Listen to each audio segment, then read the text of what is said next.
नमस्कार दोस्तों, मैं हूं राहुल शर्मा और आप देख रहे हैं टाइम्स नाउ नेटवर्क। जब हम ज़िंदगी में बड़े हो रहे होते हैं तो हमारे घर वाले हमें ज़िंदगी को लेकर एक चीज़ ज़रूर बोलते हैं कि इसमें उतार चढ़ाव ज़रूर आएंगे। कभी हमें ऊपर लेकर जाएगी तो कभी नीचे लेकर आएगी। लेकिन आज मैं जिनके साथ हूँ वो इस कहावत पर भरोसा नहीं करती हैं, क्योंकि उनके माता पिता ने उन्हें सिखाया है कि लाइफ इज़ ऑलवेज इंक्लाइन। इसमें आपको ऊपर जाना है या नीचे आना है, इसका जिम्मा आपके ऊपर है। तो अब तक आप समझ चुके होंगे कि मैं किसकी बात कर रहा हूँ। मैं बात कर रहा हूँ किरण बेदी मैम की। मैम, टाइम्स नाउ नेटवर्क में आपका बहुत बहुत स्वागत है। Thank you Rahul. So ma'am की ज़िंदगी पर आधारित एक फ़िल्म आने वाली है बेदी। इस फिल्म को बनाने का जिम्मा उठाया है कुशाल चावला जी ने, जो भी हमारे साथ हैं। कुशाल, आपका बहुत बहुत स्वागत है। Thank you. सो मैम, मैं सबसे पहले आपसे शुरू करना चाहूँगा कि आपकी ज़िंदगी जो है वो ओपन बुक रही है। बहुत सारे लोग हैं देश और दुनिया में जो आपकी ज़िंदगी के बारे में सब कुछ नहीं लेकिन काफ़ी कुछ जानते हैं। बट ये जो फिल्म है, इसको बनाने की जो है पहला बीज या फिर जो हम कहते हैं कि वो कहाँ से उत्पन्न हुआ और आपने कैसे सोचा कि मुझे अब अपनी कहानी लोगों के सामने पेश करनी है, शायद जो नहीं देखा है वो भी दिखाना है? ये जब इनके कुशाल मेरे पास आए थे अपनी डैडी के साथ, गौरव के साथ, दोनों जने, और कह के मैम आपकी फिल्म बनाना चाहते हैं जी। तो लेकिन ये रिसर्च करके आए थे। Okay ma'am. और अभी मैं काम कर रही थी, अभी मैं पौंडीचेरी में काम कर रही थी। जी। और उस वक्त दिमाग में भी ये ना तो डिस्ट्रैक्शन का नहीं था कि अब मैं डिस्ट्रैक्ट करूं, लेकिन ये छोड़ गए अपना आइडिया। जी। सवाल उठता है कि when do we make it. जी। उस वक्त मैं काम पर थी, इसलिए मेरे लिए ये प्रायोरिटी नहीं थी। लेकिन जब वो काम ख़त्म करके मैं दिल्ली लौटी, उसके बाद जो मैंने अपना काम करना था, किताब लिखना था, वो किताब लिखी। उसके बाद भी तब तक हम लोग किताब रिलीज़ करनी है, हम लोग आपस में we known each other as friends for long time, हम लोग जानते थे एक दूसरे को। लेकिन उस वक्त आया समय जब किताब भी लिख ली, सरकारी काम भी हो गया, अब व्हाट नेक्स्ट। अब क्या करें? अब व्हाट नेक्स्ट, तो क्यों नहीं अपनी ज़िंदगी को खोल दो। जी। बहुत कुछ छिपा हुआ है, क्योंकि आपने सिर्फ पोस्टिंग्स के बारे सुना है, लेकिन पोस्टिंग्स के पीछे क्या क्या होता रहा, क्या कश्मकश होती रही, क्या जवाबदेही होती रही, कई एक्सप्लेनेशंस होते रहे, कई हॉस्टिलिटी होती रही, क्या सपोर्ट सिस्टम होती, कुछ नहीं, बहुत कुछ कन्फ्रंटेशंस भी होती रही, कॉन्फ्लिक्ट्स भी होते रहे, एनवी भी होती रही, सपोर्ट सिस्टम भी होती, फ्रेंडशिप भी होती रही, एनिमीज़ भी होती, बड़ा कुछ होता रहा। लेकिन वो अखबारों में नहीं कई बार आता था, लेकिन हकीकत थी। आप तो सिर्फ पोस्टिंग सुन रहे, लेकिन उसके पीछे आपने ट्रैफिक पुलिस सुन लिया, बहुत अच्छा ट्रैफिक हो गया, लेकिन उस ट्रैफिक को अच्छा करने के लिए क्या जंग हुई, जी। कैसे लोग जुटाए गए, कैसे साधन है। उसमें एक बात को उदाहरण दे दूं जो आपको फिल्म में मिलेगा, लेकिन मैं एक चीज़ आपको बता दूं। ज़रूर मैम। मैं ट्रैफिक पुलिस की DCP 3 ट्रैफिक में थी 9th एशियन गेम्स। जी। बड़े कम साधन थे, लेकिन हम लोग मिलके कर रहे थे। बड़ी टीम बहुत स्ट्रांग थी मेरी, दिल्ली पुलिस की टीम, जूनियर्स बहुत मिलके काम करते थे। कम फोर्स थे तो हमने सारे होमगार्ड्स को भी जोड़ लिया, सिविल डिफेंस को भी जोड़ लिया, तो अपनी फ़ौज को बढ़ा दिया। तो हम लोग एक प्रोग्राम बनते बनते सिर्फ 3-4 महीने रह गए थे। 3-4 महीने एशियन गेम्स की, नवंबर में हुई एशियन गेम्स 1982 की, 4-5 महीने रह गए होंगे। एक दिन मेरे पुलिस कमिश्नर साहब उस दिन वही बुलाए, मैं नाम नहीं लूँगी, और बुलाया, yes let's say senior officer ने बुलाया, तो मुझे बोला कि किरण तू ना जापान जा, जापान। मैंने कहा सर जापान क्यों जाऊँ मैं? तो बोले ओ स्कॉलरशिप आई है तुझे, तू जा जापान जा और वहाँ जाके देख कैसे होता है। तो मैंने कहा हाँ सर, जापान जाना बड़ा अच्छा है। हाँ तू जापान गई है कभी? ऐसे नहीं सर, मैं जापान नहीं कभी गई, लेकिन कहते ना तू जा। ऐसे अच्छा, तो सर ये ट्रैफिक कौन चलाएगा कि नवंबर में एशियन गेम्स का? जी। अगर मैं जापान चली जाऊंगी तो अब ये एशियन गेम्स कौन जताएगा? वो चलती रहती है, वो अरेंजमेंट चलते रहते हैं, वो कोई प्रॉब्लम नहीं, तू जा जापान। जी। मैंने कहा सर मैं जापान नहीं जाऊंगी। एक जूनियर ऑफिसर होते, मुझे चिंता है कि एशियन गेम्स को चलाना कैसे, जी। लेकिन मेरे सीनियर ऑफिसर को मुझे जापान भेजना है, मैं क्यों जाऊँ जापान सर? और मैं भी हो सकती थी कि अपनी जिम्मेवारी से भाग रही हूँ, इतनी मेहनत करी रोज़ दिन रात। आपको मालूम होगा, आपके ग्रैंडफादर जानते होंगे किस कश्मकश से हमने एशियन गेम्स चलाई। एक DCP ट्रैफिक था तब सिर्फ दिल्ली पुलिस में, सारी एक DCP ट्रैफिक 82 में, और स्टाफ बड़ा कम था, और सारी 19 स्टेडियम्स थे बने तब। तो मुझे एक जूनियर ऑफिसर उनको कह रहा सर ये समय है जापान जाने का, ये तो समय है काम करने का। तो उसने जब देखा कि ये तो मान ही नहीं रही, अच्छा सोच ले। अब देखो मैं नहीं भूली ये बात, जी। ये मैं कुशाल को बताऊंगी, ऐसी बातें बताऊंगी क्योंकि ये क्या है, ये किसी जूनियर के साथ ही हो सकता है, जी लेकिन वो जूनियर ना करेगा जो जूनियर अपना तन मन दे रहा है जी अपने काम को, और वो सीनियर जूनियर को हटाएगा जो चाहता है। क्या फ़र्क पड़ता है हो या ना, लेकिन मेरा व्यक्ति एशियन गेम्स चला ले। जी ये क्या लीडरशिप है? ऐसी लीडरशिप ने एक बार ही नहीं, और एक लीडरशिप ऐसी भी है जहाँ मैं रात को नाइट पेट्रोलिंग रोज़ करती थी तो मेरा सीनियर मेरे लिए परेशान होता था कि किरण रोज़ अकेली चली जाती है, तो मुझे फ़ोन करके कहता था किरण मैं तेरे लिए सपोर्ट सब भेजूँ, तू अकेली जा रही जी। है। ऐसे भी थे मेरे पास ऑफिसर जो कि मेरी चिंता भी करते थे, और ऐसे अफसर भी थे जो कहते थे कि जाए जो भी, इसको हटाओ यहाँ से। जी सो मुझे एक स्टोरी ऐसी नहीं है, जी हर एक ट्रेनिंग, हर एक पोस्टिंग के पीछे कुछ ना कुछ है, लेकिन लोगों को, अगर ऑफिसर्स को, एडमिनिस्ट्रेशन को, ये सब चीज़ इतना आसान नहीं है। आप जैसे कह रहे हो ऊपर जाते हो नीचे जाते हो, जी मैं भी ये नीचे जा सकती थी, जी तो मैं कह देती एशियन गेम्स में ठीक नहीं हुआ, मुझे क्या फ़र्क, मुझे क्या जी, मुझे तो हटा दिया था। 4 महीने के बाद मैं देखूँ गड़बड़ हुई और कहेंगे वही छोड़ गई, वो तो पहले चली गई। Who would I explain to you कि सर मैं अपने आप नहीं गई जापान के लालच में, ये तो मेरे सीनियर ने मुझे भेजा, मैं कहाँ जवाब देती। सो ऐसी हरकतें, ऐसी हैपनिंग्स मेरी लाइफ में बहुत हुई हैं। तो जैसे कहा ना, the name you know, the story you don't. जी आप जानते थे किरण बेदी डीसीपी ट्रैफिक है, लेकिन इसके पीछे स्टोरी नहीं मालूम कि हमने एशियन गेम्स में थोड़े से होते हुए भी कमाल कर दी, और एंड में ये कहा गया Delhi traffic police was excellent.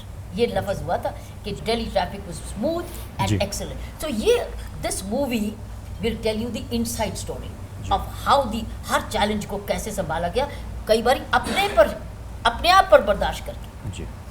सो कुशल, जैसे मैम ने कहा है कि एक स्टोरी नहीं, ऐसी बहुत सारी स्टोरीज हैं। करेक्ट। तो आप इन सारी स्टोरीज को एक कहानी में पिरोएंगे Correct. और दर्शकों के सामने पेश करेंगे। Correct. तो एक डायरेक्टर के तौर पे आप कितना दबाव महसूस कर रहे हैं कि इतनी बड़ी शख्सियत है, Correct. इतनी सारी स्टोरीज हैं और इतना बड़ा ओहदे पर भी रही हैं, तो वो एक सही तरीके से लोगों के सामने पहुँचे?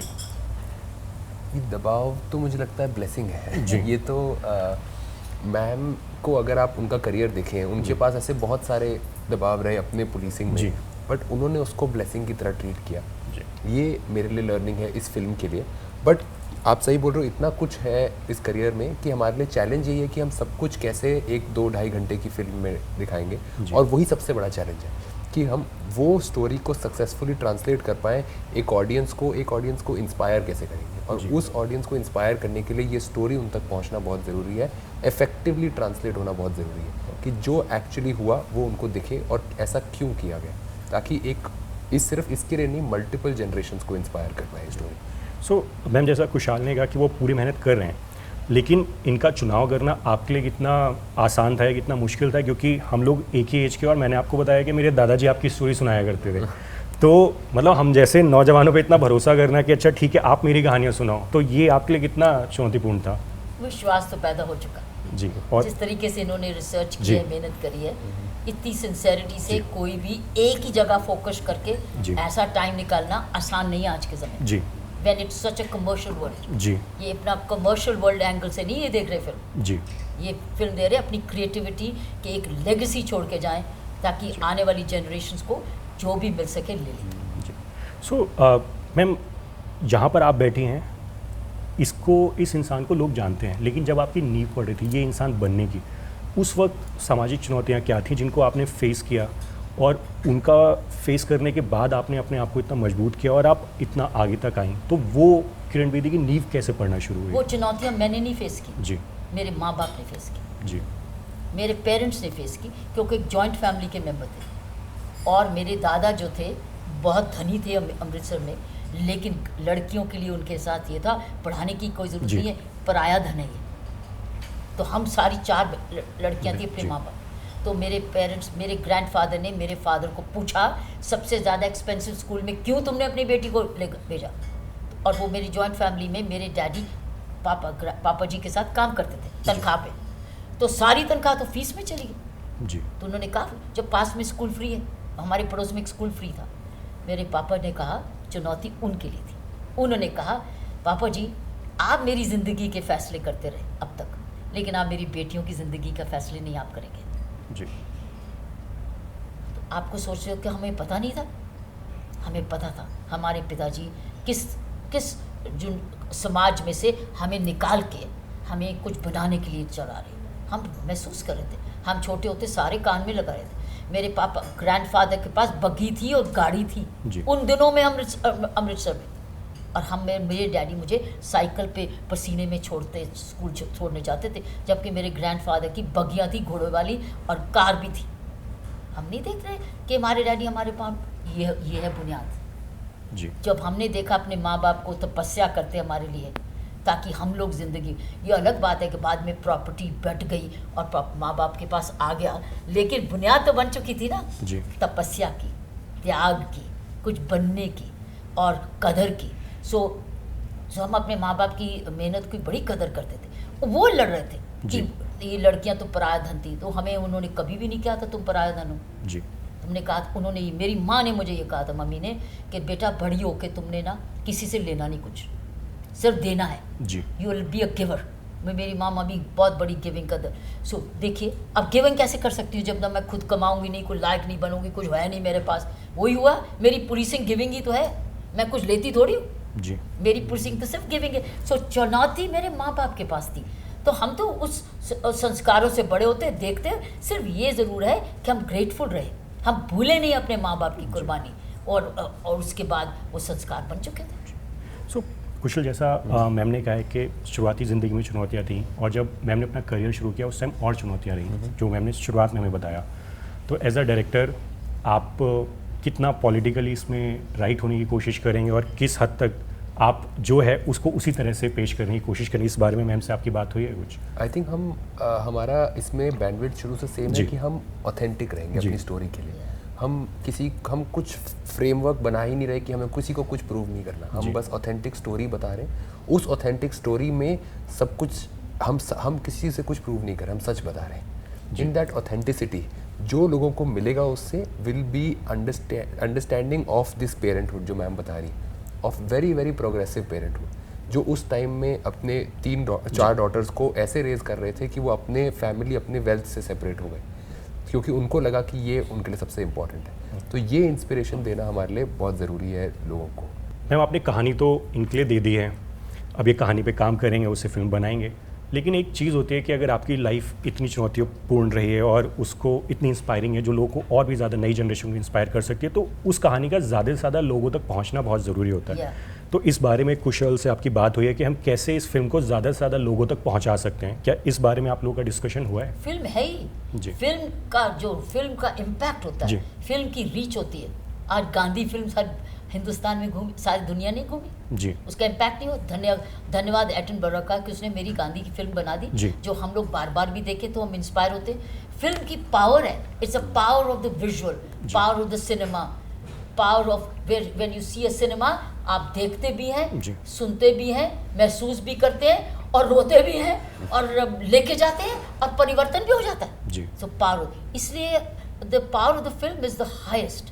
Picture is speaks 1,000 words. So I believe in this power. क्योंकि अगर ये होगी तो आने वाली जनरेशन, जो बार बार बच्चे पूछते रहते मुझे कि ये कैसे किया, ये क्या, मैं हर इंटरव्यू में यही इसको सवाल आ रहे, तो फिर मेरे जाने के बाद कौन बताएगा? फिल्म ही तो बताएगी। सो फिल्म बनानी अब बहुत ज़रूरी है। जी। सो मैम, आपने लाइफ को काफ़ी अलग तरीके से जिया है जो आजकल के माँ बाप नहीं जीते हैं। अगर मैं एंड में आपसे पूछूं कि आप आजकल के माँ बाप को क्या कहना चाहेंगे कि बच्चों को कैसे पाला जाए कि किरण बेदी के जो थॉट्स हैं, जो ईमानदारी है, जो मजबूती है, वो उन लोगों में आए? मूल्यों के साथ अपने बच्चों को पैदा करो, और मूल्य वातावरण से आएंगे। जी। वातावरण से आएंगे, आपके व्यवहार से आएंगे, आपके उन रोल मॉडलिंग से आएंगे। जो आप कह रहे हैं वही करो। You have to be role models for your children. ये नहीं बच्चों को कुछ कहो और आप कुछ करो, नहीं, आपको रोल मॉडल, अगर आप अपने बच्चे अच्छे चाहते हो तो वही मूल्य जियो जो अपने मूल्य बच्चे को दे रहे, ताकि बच्चे यही कहे पापा हाँ आप जैसे ही बनेंगे। तो मैं यही कह रही हूँ, मैं अपने माँ बाप जैसी बनी, तो वो वही जियो, वही खाओ, वही पियो, वही समय बताओ, वही ऐसा ही खर्चा करो, वैसे ही पढ़ो, ऐसे संस्कार करो, घर को का वातावरण स्वच्छ ऐसा ही बनाओ जैसे आप अपने बच्चों को सिखा रहे हो, और समय भी किस तरीके से बताओ। सो जो आप कह रहे हो बच्चों को करने के लिए, बच्चे तो देख के रोल मॉडल करते हैं। बच्चे वही करते हैं जो लैंग्वेज बच्चे वही खाता है। जी। सो लैंग्वेज कहाँ से लेते हैं? वही जो माँ बाप लैंग्वेज, जो घर में कैसी लैंग्वेज बोल रहे हो आप, आपस में कैसा व्यवहार कर रहे हो, परिवार में प्यार कैसा है, बड़ों की कैसी इज्जत करो, बड़ों में सी खर्चे कैसे कर रहे हो, बाइंग कैसे करते हो, ऑल दिस बच्चे वॉच कर रहे हैं। आप बच्चों को वही सिखाने की जरूरत नहीं है, बच्चे वॉच करेंगे। सो अगर हम लोग रोल मॉडल्स बने अपने बच्चों के लिए, फिर टीचर्स भी, सो टीचर्स और पेरेंट्स का रोल है बच्चों हमारे अब आने वाली जनरेशन को बनाना, बाकी का वातावरण के लिए तैयार करना पड़े, क्योंकि बाकी का वातावरण वैसा नहीं होगा, वो दूषित भी होगा, नॉन इंस्पिरेशनल भी होगा, लेकिन वो बच्चे फिर उस दूषित और नॉन इंस्पिरेशनल वर्ल्ड के साथ डील कर सकेंगे।